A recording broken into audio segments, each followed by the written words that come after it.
Hi, everybody. First of all, I want to thank everybody so much for coming. This is the first day of a week-long series of Zoom conversations called Towards Re-embodying Equality.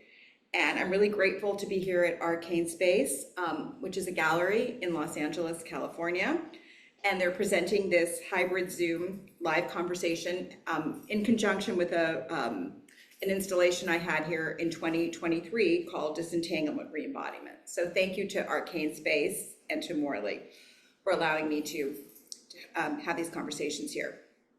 And Towards Re-embodying Equality is the most recent iteration of my long-term project, which is called Disentanglement Re-embodiment. And it's an art project.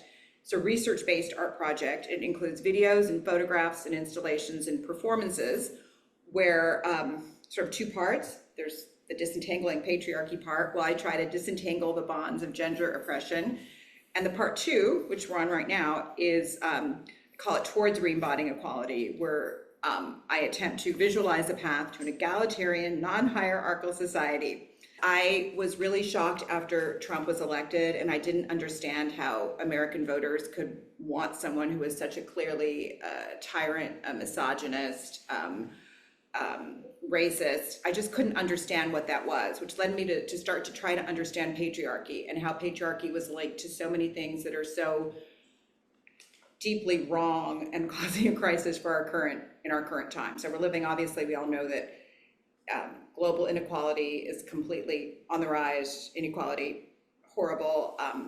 The environment is, we're on the brink of possibly mass extinction, wars, all these things, that we know we have to do something about, and they're interconnected, and they're systemically interconnected.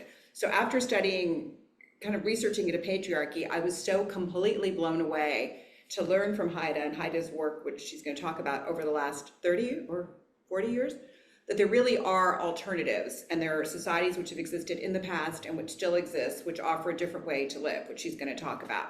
So I'm so honored to be here with Heide in person. You guys have no idea what a big deal this is. And she is a German philosopher, researcher, and founder of the International Academy for Modern Matriarchal Studies and Matriarchal Spirituality. Her book, this is the one that I read, Matriarchal Societies, Studies on Indigenous Cultures Across the Globe, defines scientifically this new field of knowledge and provides a world tour of examples of contemporary matriarchal cultures. So we're going to start out with Heide, who I'm so grateful to have here, who's going to give us an introduction to what is a matriarchy and what is a matriarchal society. Thank you so much, Jill, for your kind invitation. I feel honored to speak here to people you know, and you are here to listen to us. Thank you so much. I'm really very glad to be with you. I will speak about societies. The title of my short speech is Societies in Balance, Rethinking Matriarchy in Modern Matriarchal Studies. Matriarchies are not just a reversal of patriarchy, with women ruling over men, as the usual misinterpretation would have it. Matriarchies are mother-centered and egalitarian societies with consensus-building politics. They are based on maternal values, just as caretaking, nurturing, motherliness, reciprocity, negotiation, solving conflicts by negotiation, and peace-building skills. These values hold for everybody, for mothers and those who are not mothers, for women and men alike.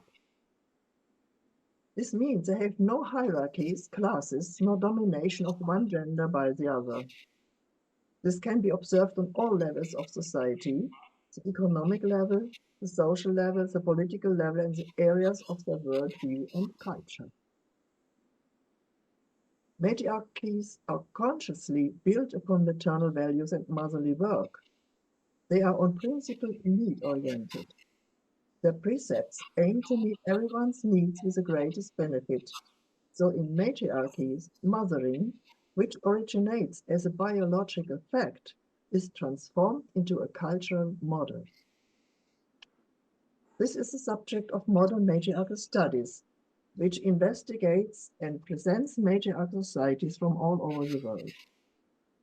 These investigations focus not only on the past, but also pay attention to still existing indigenous societies with matriarchal patterns in Asia, Africa, and the Americas. What is a matriarchal society?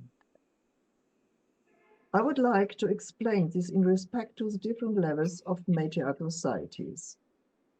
At the social level, matriarchal societies are based on the clan and on the symbolic order of the mother. This also means maternal values as spiritual principles, one that humans take from nature. Mother Nature cares for all beings, however different they may be.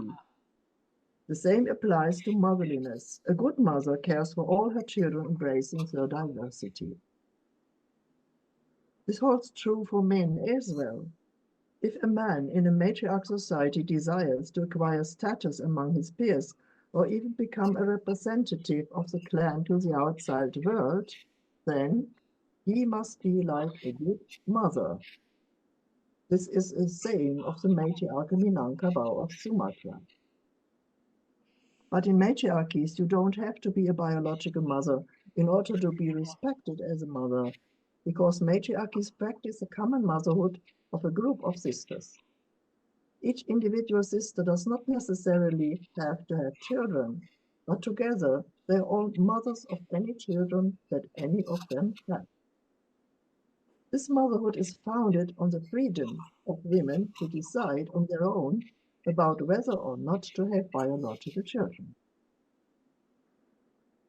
This is possible because matriarchal people live together in large kinship groups, formed according to the principle of matrilineality. The clan's name and all social status and political titles are passed on through the mother's line. Such a matriclan consists of at least 3 generations of women, along with her brothers, nephews, and maternal uncles. In classic cases, the matriclan or a lineage of a clan lives in one big clan house. This is called matrilocality. Their spouses or lovers stay only overnight, in a pattern called visiting marriage. These principles of matrilineality and matrilocality put mothers at the center. In this way, women guide their clans without ruling. In order to achieve social cohesion among the clans of a village or town, complex marriage conventions have been developed that link them in mutually beneficial ways.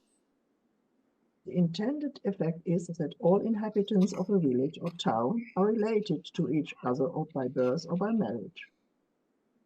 This shapes a society that sees itself as a big clan, where everybody is mother or sister or brother to everybody else.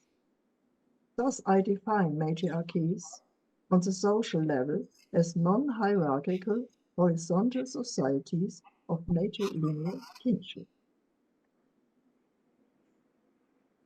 This social order based on motherhood includes far-reaching consequences for the economic level. Matriarchal economy is a subsistence economy. There are no such things as private property, and there are no territorial claims. The people simply have usage rights on the soil they till or the pastures their animals graze. For Mother Earth cannot be owned or cut up in pieces. She gives the fruits of the fields and the young animals to all people. Parcels of land and a certain number of animals are given to each major clan and are worked on communally. Most importantly, women have the power of disposition over goods and clan houses, and especially over the sources of nourishment, fields, flocks, and food. This is the important distinction which makes a society a matriarchal one and differentiated from merely matrilineal ones. All the goods are put in the hands of the clan mother, the matriarch, and she distributes them equally among her children and grandchildren. She is responsible for the sustenance and protection of all clan members. In a matriarchal community, the clans enjoy perfect mutuality. Every relative advantage or disadvantage in terms of acquiring goods is mediated by social guidelines. For example, at the seasonal festivals of the agricultural year, clans that are comparatively better off will invite all the inhabitants to be their guests. Clans to guests and then give away their goods as a gift to all their neighbors. By doing this, they gain nothing except honor. And at the next festival in the cycle, another lucky clan will step up, outdoing itself by inviting everybody in the village or neighborhood, entertaining them all and dispensing presents. Since this is a general attitude, matriarchal economy can be called a gift economy. It is the economic manifestation of maternal values, which prevents development of an exchange economy and instead fully achieves a gift economy. Due to these features, I define matriarchies as societies of economic balance based on the circulation of gifts. Now, the patterns of the political level follow the principle of consensus, which means unanimity regarding each decision. To manifest a principle like this in practice, a society must be organized in a specific way, in councils, and matrilineal kinship lines are once again the starting point. The basis of each decision-making is the individual clan house. Matters that concern the clan house are decided upon by the women and men in a consensus process of which the matriarch is a facilitator. Each person has only one vote, even the matriarch, and no member of the household is excluded. The same applies to decisions concerning the whole village or town. The clan delegates, in most cases men, meet together in the village or town council, but do not make decisions themselves. They simply communicate the decisions that have been made in their clan houses, and they move back and forth until a consensus decision is reached by the whole village. The same applies at the regional level. The male delegates move between the local council and the regional council as bearers of information back and forth until consensus of all villages and towns in this area is reached. The origin of all politics is in the clan houses, where the people live, and in this way, the true grassroots democracy, I call it like that, is put into practice. The result of these practices is that matriarchies can be defined as egalitarian societies of consensus. This clearly shows how maternal values also permeate political practice. But such a societal system as matriarchy could not function as a whole without a deep, supporting, and all-permeating spiritual attitude. At the spiritual and cultural level, matriarchal societies do not have hierarchic religions based on an omnipotent male god. In matriarchies, divinity is immanent, for the whole world is regarded as divine, as feminine divine. This is evident in the widely held concept of the universe as the great goddess who brought forth everything by birth, and of the earth as the great mother who created everything living. And everyone and everything is endowed with divinity by virtue of being a child of the great Mother Nature. In such a culture, everything is spiritual. And in the festivals which follow the cycle of the seasons and the cycle of life, everything is celebrated. And the everyday tasks also have ritual significance. There is no separation between sacred and secular. In this sense, matriarchal societies are sacred ones. The entire societies are constructed in the image of the creative Mother Nature. Mother Nature is our teacher, as the matriarchs Minangkabau of Sumatra say. This divine mother is reflected in every woman's being and in her abilities to create.